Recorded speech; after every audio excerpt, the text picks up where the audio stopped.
Você sabia que o Espírito de Deus pode morar em você? Você sabia que nós somos habitação do Espírito Santo? Que maravilha é isso através das Escrituras. Nós podermos carregar a presença de Deus em nosso espírito. A Bíblia diz que o Espírito Santo acopla no nosso espírito e faz de nós morada, habitação do próprio Deus. E eu quero falar hoje sobre o batismo com o Espírito Santo. A Bíblia diz que Jesus está dialogando ali, conversando com os seus discípulos em João 16, e ele vai dizer assim: mas eu vos digo a verdade, convém que eu vá, porque se eu não for, o Consolador não virá para vós outros. Se porém eu for, eu vos enviarei. Quando ele vier, convencerá o mundo do pecado, da justiça e do juízo. O maior ministério do Espírito Santo é convencer o mundo do pecado, da justiça e do juízo. Nós entendemos aqui que o Espírito Santo e o seu ministério é de convencer, é de trazer transformação, é de trazer uma nova cultura. É interessante que nós percebemos isso também lá em Atos 1, no verso 7 e no verso 8, diz assim: respondeu-lhe, Jesus respondendo, não vos compete conhecer tempos ou época que o Pai reservou pela sua exclusiva autoridade, mas recebei poder. Essa palavra poder é dinamis, é o poder verdadeiro da presença de Deus que vem sobre nós, que aponta, dinamis em grego, aponta para dinamite, aponta para um poder excelente de Deus sobre nós. E ele diz assim: mas recebereis poder ao descer sobre vós o Espírito Santo, e serei minha testemunha, tanto em Jerusalém, como em toda a Judéia e Samaria e até os confins da terra. Uma outra parte que nós entendemos que é sobre os discípulos e sobre aqueles que creem em Jesus Cristo, o ministério do Espírito Santo é de fazer dos seus discípulos, dos seus filhos, testemunho vivo da parte de Deus. Então, verdadeiramente, o Espírito de Deus, ele tem uma obra sobre você.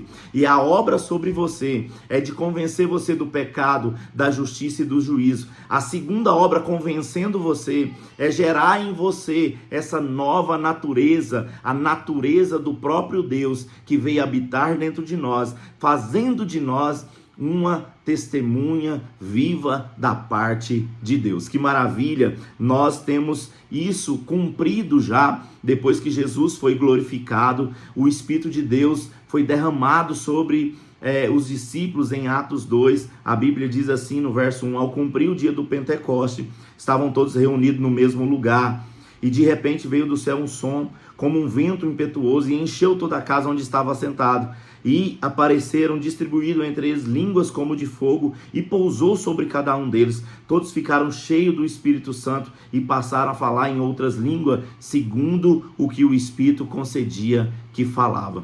O que eu quero deixar para você é que a Bíblia é clara e objetiva no ponto de nós sermos batizados com o Espírito Santo. A importância não é que o Espírito Santo vai nos entregar dons somente, que o Espírito Santo vai nos entregar, às vezes, o dom de falar em línguas e tantos outros dons. Depois falaremos um pouco mais sobre essa entrega do Espírito Santo, mas, sobretudo, o Espírito Santo quer fazer de mim e de você um testemunho vivo da parte de Deus. Tem uma nova natureza disponível para todos nós, a fim de nós recebermos o próprio Deus dentro de nós, como habitação sobre nós, ao ponto de sermos verdadeiramente testemunho. A Bíblia diz lá em Ezequiel: tiraria de nós o coração de pedra, nos daria um coração de carne e derramaria o seu Espírito sobre nós. Então o Espírito Santo de Deus, ele tem esse ministério maravilhoso, que é fazer de nós testemunho da parte de Deus. Então aqui começa um processo santificador das nossas vidas, a fim de nos tornarmos uma vida com o Senhor, uma vida no padrão. Por isso que lá em Romanos, capítulo 12, verso 2, vai dizer: não vos conformeis com esse mundo, mas sejai transformado pela renovação da vossa mente, ao ponto de nós podermos experimentar a boa, agradável e perfeita vontade de Deus. Olha, tamanho é a presença e o ministério do Espírito Santo sobre nós. Nós temos essa dádiva à disposição de todos aqueles que nele crê. A Bíblia diz que nós devemos crer, que nós devemos guardar a palavra de Deus no nosso coração, para que nós tenhamos essa plenitude de Deus sobre nós. Lá em João 14 vai dizer assim: respondeu Jesus, a partir do verso 23, se alguém me ama, guarda a minha palavra, o meu Pai o amará, e viremos para ele e faremos nele morada. Quem não me ama não guarda a minha palavra, e a palavra que está ouvindo não é minha, mas é do Pai que me enviou. Isto vos tem dito, estando ainda convosco, mas o Consolador, o Espírito Santo, a quem o Pai enviará em meu nome, esse vos ensinará todas as coisas e vos fará lembrar de tudo o que eu vos tenho dito. Uma outra coisa que o Espírito Santo faz, e faz muito bem, é nos fazer lembrar das palavras de Jesus Cristo. Naquele tempo, as palavras que Jesus estava dizendo aos seus discípulos. No nosso tempo, a palavra de Deus. Então, o que eu quero te dizer é que a primeira coisa que você precisa para receber o Espírito Santo é crer.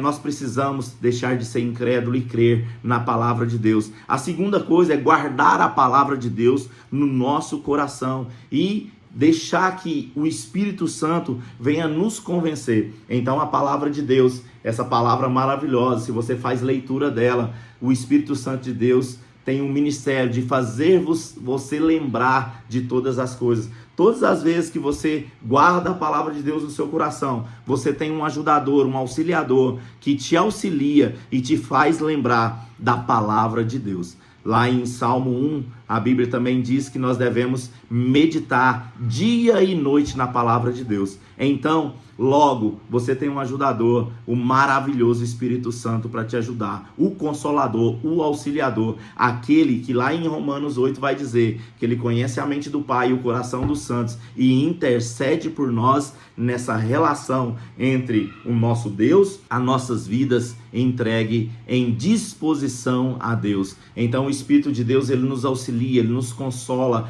ele verdadeiramente leva as nossas intenções a Deus, e isso é maravilhoso porque ele faz com que o homem se aproxima de Deus. Quando você realmente dá lugar ao Espírito Santo, ele te leva para as verdades de Deus, por isso que ele é o Espírito da verdade. Depois falaremos mais sobre as 7 faces do Espírito Santo. O Espírito Santo, ele tem 7 ministérios definidos ali no livro de Isaías, e nós falaremos sobre essas 7 faces do Espírito Santo, e nós falaremos sobre cada um, e deixaremos um vídeo para você aqui. Mas receba essa palavra, que você seja batizado com o Espírito Santo, e o Espírito Santo te leva para a verdade de Deus.